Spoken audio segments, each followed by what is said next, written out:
നമ്മുടെ എനിക്കാ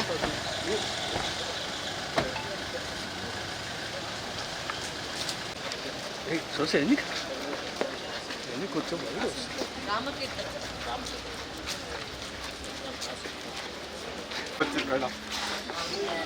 ఎన్ని చూసే బయట ఉన్నాయి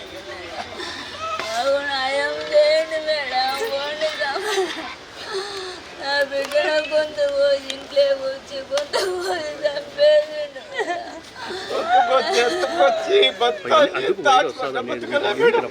అందరూ రావాలా న్యాయమే జరగలేదు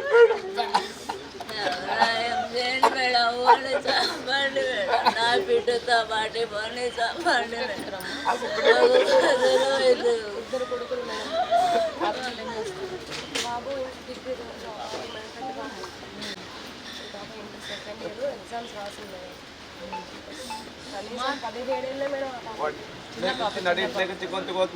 ఎంతమంది పోతాడు మేడం వాడిని కాపాడుతుంటే ఆయన్ని కాపాడే పరిస్థితే లేదయ్యా. చట్టం తన పని తను చూసుకోగలుగుతుంది, ప్రభుత్వం విడిచిపెట్టదు. మీరు అసలు టెన్షనే పడకాకండి. ప్రభుత్వం కూడా మిమ్మల్ని ఆదుకుంటుంది. ప్రభుత్వం వెనకడుగు చేసే పరిస్థితే లేదు. తప్పకుండా మిమ్మల్ని కూడా ఆదుకుంటుంది. ఏ విధంగా మీకు న్యాయం చేయాలో న్యాయం అన్నీ చేస్తామమ్మా. మీరు దాన్ని దిగులే పడగాకండి. జరిగిండకూడదు. Unfortunate thing. ఇట్లాంటి వాళ్ళని మాత్రము సమాజం కూడా వదలకూడదు. పేపర్లో మేడం చాలా నాకు కాదు ఒక పాపకేనా నాకు బిడ్డ ఉందమ్మా, నాకు కాడబిడ్డ ఉంది. నా బిడ్డకు జరిగితే నేను ఎంత బాధపడతానో కూడా నాకు తెలుసు. మిగతా పాపలకైనా బాగుండేడుగా చూడండి.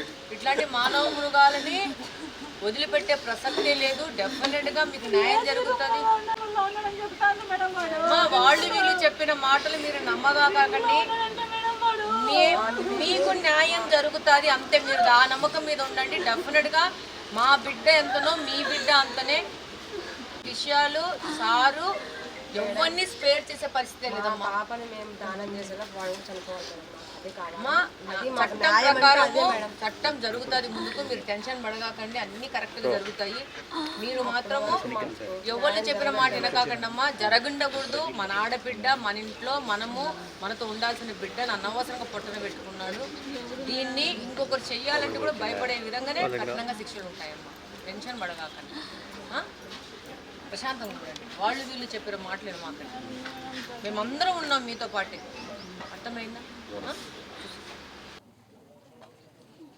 ఈరోజు కడపలో కాజీపేటలో జరిగిన ఈ ఘటన అనేది సభ్య సమాజం ఎవరైనా కానీ ఖండిస్తారు. ఇలాంటి ఘటనలు అసలు జరగకూడదు సమాజంలో.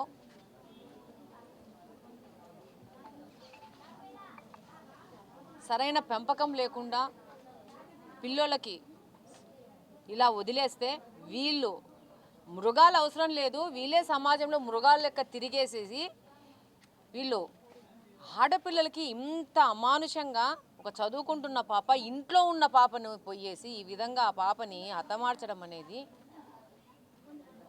ఎవరైనా కానీ ప్రాణమున్న ఎవరైనా కానీ దీన్ని ఖండించాల్సిన విషయం ఉంది. చంద్రబాబు నాయుడు గారు దీన్ని చాలా సీరియస్గా తీసుకుంటున్నారు. బాధ్యులైన వాళ్ళని కఠినంగా చట్టపరంగా శిక్షించే దానికి ఆయన మాట్లాడారు. అలాగనే బాధిత కుటుంబానికి అన్ని విధాల ప్రభుత్వం ఆదుకుంటుంది. భవిష్యత్తులో ఇలాంటి ఘటనలు పునరావృతం కాకుండా చర్యలు కూడా తీసుకోవాల్సిన అవసరం ఉంది. ఇంకా పటిష్టంగా పోలీసు వ్యవస్థను కఠినపరచాల్సిన అవసరం ఉంది. చట్టాలను కూడా కఠినపరచాల్సిన అవసరం ఉంది. ఇలాంటి వ్యక్తులు తప్పించుకోపోకుండా చట్టాలను కూడా మార్చాల్సిన అవసరం ఉంది.